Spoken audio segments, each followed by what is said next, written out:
आदर जय सिया राम दोस्तों, आप देख रहे हैं सनातन धर्म चैनल और हमारा श्री नारद मीडिया चैनल।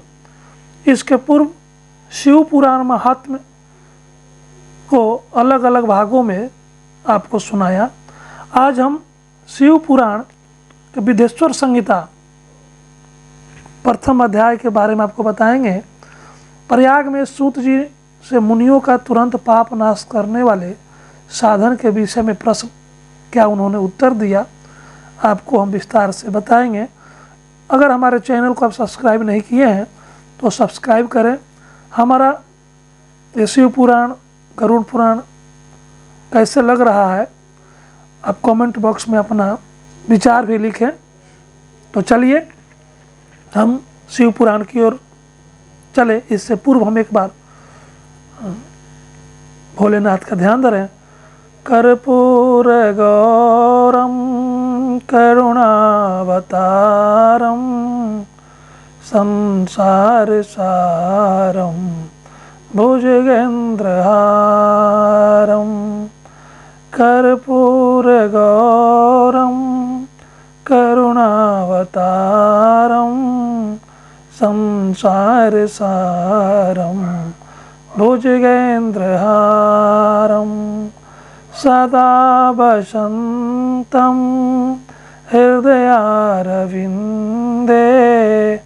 सदा वसन्तं हृदयारविन्दे भवं भवानी सहितं नमामि भवं भवामि सहितं नमामि। ओम नमः पार्वतीपतये हर हर महादेव। दोस्तों,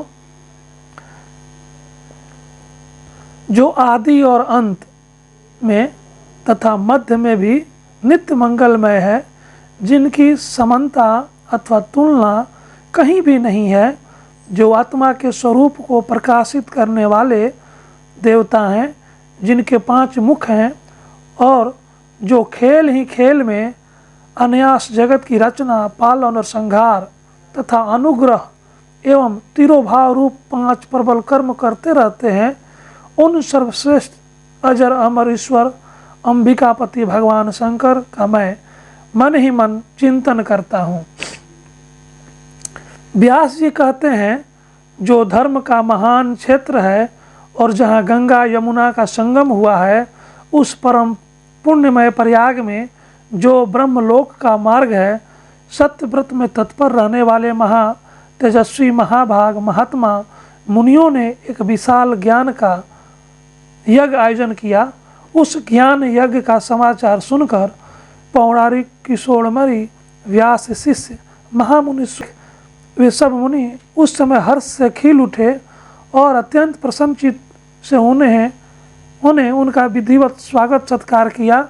तत्पश्चात उन प्रसन्न महात्माओं ने उनकी विधिवत स्तुति करके विनयपूर्वक हाथ जोड़ के उनसे इस प्रकार कहा, सर्वज्ञ विद्वान रोमहर्षण जी, आपका भाग्य बड़ा भारी है। इसी से आपने व्यास जी के मुख से अपनी प्रसन्नता के लिए ही संपूर्ण पुराण विद्या प्राप्त की, इसलिए आप आश्चर्य स्वरूप कथाओं के भंडार हैं।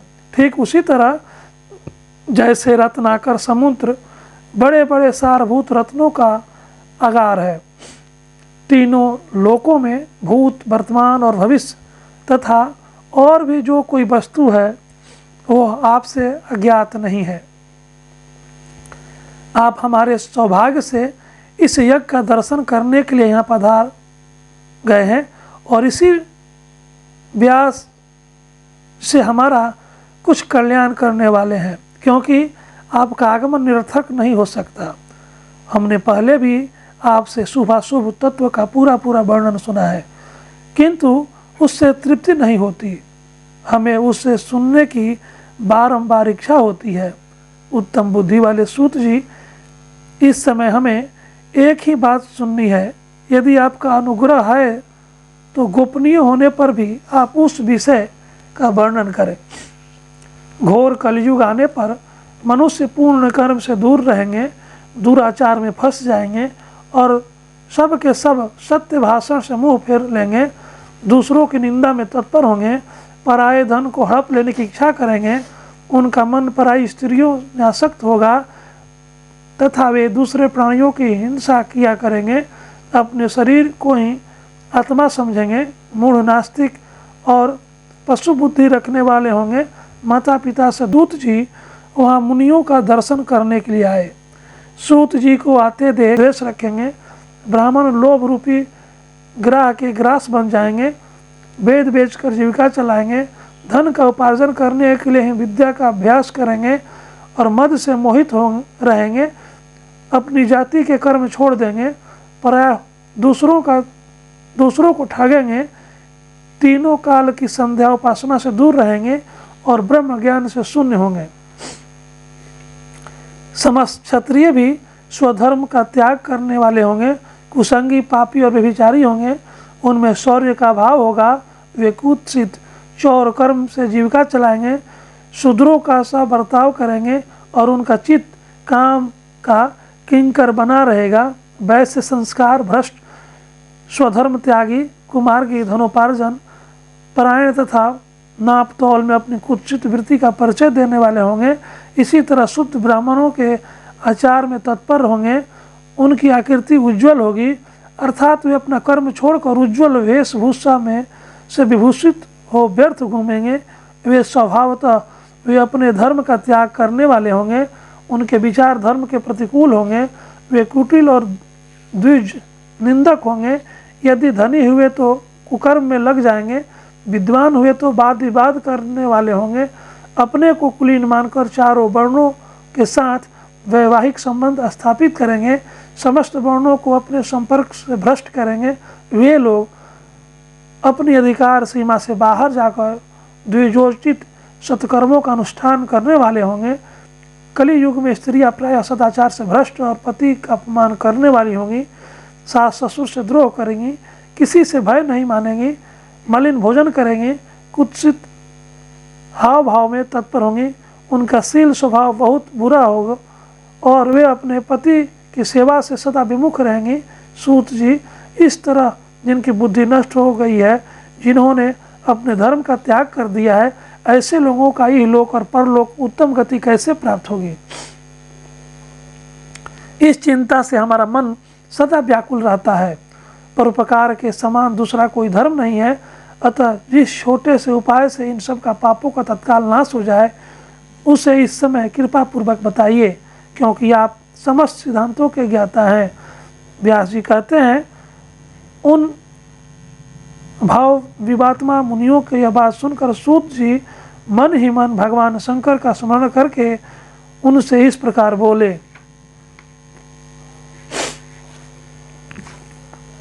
सूत जी कहते हैं, साधु महात्माओं, आपने बहुत अच्छी बात पूछी। आपका यह प्रश्न तीनों लोकों को हित करने वाला है। मैं गुरुदेव व्यास का स्मरण करके आप लोगों के स्नेहवश इस विषय का वर्णन करूंगा।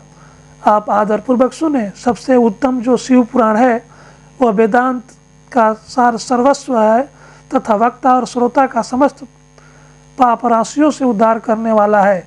इतना ही नहीं, वह परलोक में परमार्थ वस्तु को देने वाला है, कल की कलमश राशि का विनाश करने वाला है। उसमें भगवान शिव के उत्तम यश का वर्णन है। ब्राह्मणों, धर्म, अर्थ, काम और मोक्ष, इन चारों पुरुषार्थों को देने वाला वह पुराण सदा ही अपने प्रभाव की दृष्टि से वृद्धि या विस्तार को प्राप्त हो रहा है। विप्रवरों, उस सर्वोत्तम शिव पुराण के अध्ययन मात्र से वे कली युग के पापासक्त जीव श्रेष्ठतम गति को प्राप्त हो जाएंगे। कलियुग के महान उत्पात तभी तक जगत में निर्भय होकर विचरेंगे जब तक यह शिव पुराण का उदय नहीं होगा। इसे वेद के तुल्य माना गया है। इस वेद कल्प पुराण का सबसे पहले भगवान शिव ने ही प्रणयन किया था। विद्येश्वर संहिता, रुद्र संहिता, विनायक संहिता, उमा संहिता, मातृ संहिता, एकादश रुद्र संहिता, कैलाश संहिता, शतरुद्र संहिता, कोटि रुद्र संहिता, सहस्त्र कोटि रुद्र संहिता, वायवीय संहिता तथा धर्म संहिता। इस प्रकार इस पुराण के 12 भेद या खंड हैं। यह 12 संहिताएं अत्यंत पुण्यमयी मानी गई है। ब्राह्मणों, अब मैं उन श्लोकों की संख्या बता रहा हूँ, आप लोग वह सब आदर पूर्वक सुने। विद्येश्वर संहिता में 10,000 श्लोक हैं।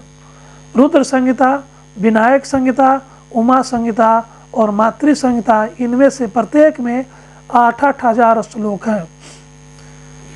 ब्राह्मणों, एकादश रुद्र संहिता में 13,000, कैलाश संहिता में 6,000, शतरुद्र संहिता में 3,000, कोटि रुद्र संहिता में 9,000, सहस्र कोटि रुद्र संहिता में 11,000, वायवीय संहिता में 4,000 तथा धर्म संहिता में 12,000 श्लोक हैं। इस प्रकार मूल शिव पुराण की श्लोक संख्या 1 लाख है, परंतु व्यास जी ने उसे 24,000 श्लोकों में संक्षिप्त कर दिया है। पुराणों की कर्म संख्या के विचार से इस शिव पुराण का स्थान चौथा है। इसमें 7 संहिताएं हैं। पूर्व काल में भगवान शिव ने श्लोक संख्या की दृष्टि से 100 करोड़ श्लोकों का एक ही पुराण ग्रंथ ग्रथित किया था। सृष्टि के आदि में निर्मित हुआ वह पुराण साहित्य अत्यंत विस्तृत था। फिर द्वापर आदि युगों में व्यास आदि महर्षियों ने जब पुराण का 18 भागों में विभाजन कर दिया, उस समय संपूर्ण पुराणों का संक्षिप्त स्वरूप केवल 4 लाख श्लोकों का रह गया। उस समय उन्होंने शिव पुराण का 24,000 श्लोकों में प्रतिपादन किया। यही इसके श्लोकों की संख्या है। यह वेद तुल्य पुराण 7 संहिताओं में बटा हुआ है। इसकी पहली संहिता का नाम विद्येश्वर संहिता है, दूसरी रुद्र संहिता समझनी चाहिए, तीसरी का सत रुद्र संहिता, चौथी का कोटि रुद्र संहिता, 5वीं का उमा संहिता, 6ठी का कैलाश संहिता और 7वीं का नाम वायवीय संहिता है। इस प्रकार ये 7 संहिताएं मानी गई हैं। इन 7 संहिताओं से युक्त दिव्य शिव पुराण वेद के तुल्य प्रमाणिक तथा सबसे उत्कृष्ट गति प्रदान करने वाला है। यह निर्मल शिव पुराण भगवान शिव के द्वारा ही प्रतिपादित है। इसे शैव शिरोमणि भगवान व्यास ने संक्षेप से संकलित किया है। यह समस्त जीव समुदाय के लिए उपकारक, त्रिविध तापों का नाश करने वाला, तुलना रहित एवं सत्पुरुषों का कल्याण प्रदान करने वाला है। इसमें वेदांत, विज्ञानमय, प्रधान तथा निष्कपट धर्म का प्रतिपादन किया गया है। यह पुराण ईर्ष्या रहित, अंतःकरण करने वाला, विद्वानों के लिए जानने की वस्तु है। इसमें श्रेष्ठ मंत्र समूहों का संकलन है तथा धर्म, अर्थ और काम स्त्री वर्ग की प्राप्ति साधना का भी वर्णन है। यह उत्तम शिव पुराण समस्त पुराणों में श्रेष्ठ है। वेदांत में वेद रूप से विलसित परम वस्तु परमात्मा का इसमें गान किया गया है। जो बड़े आदर से इसे पढ़ता और सुनता है वह भगवान शिव का प्रिय होकर परम गति को प्राप्त कर लेता है। एक बार बोलिए उमापति महादेव की जय। आपने शिव पुराण विद्येश्वर संहिता के अध्याय 1 और अध्याय 2 सुना। आगे हम फिर अगले अंक में आपको अगले अंक सुनाएंगे। साध्य साधन आदि का विचार तथा श्रवण कीर्तन मनन, इन तीनों साधनों का श्रेष्ठता का प्रतिपादन तीसरे अध्याय में आपको हम सुनाएंगे। तब तक हमारे चैनल के साथ बने रहें और हमारे वीडियो को सब्सक्राइब करें। वीडियो को लाइक करें, शेयर करें, चैनल को सब्सक्राइब करें तथा कमेंट बॉक्स में अपना विचार जरूर लिखें। सादर जय सिया राम दोस्तों।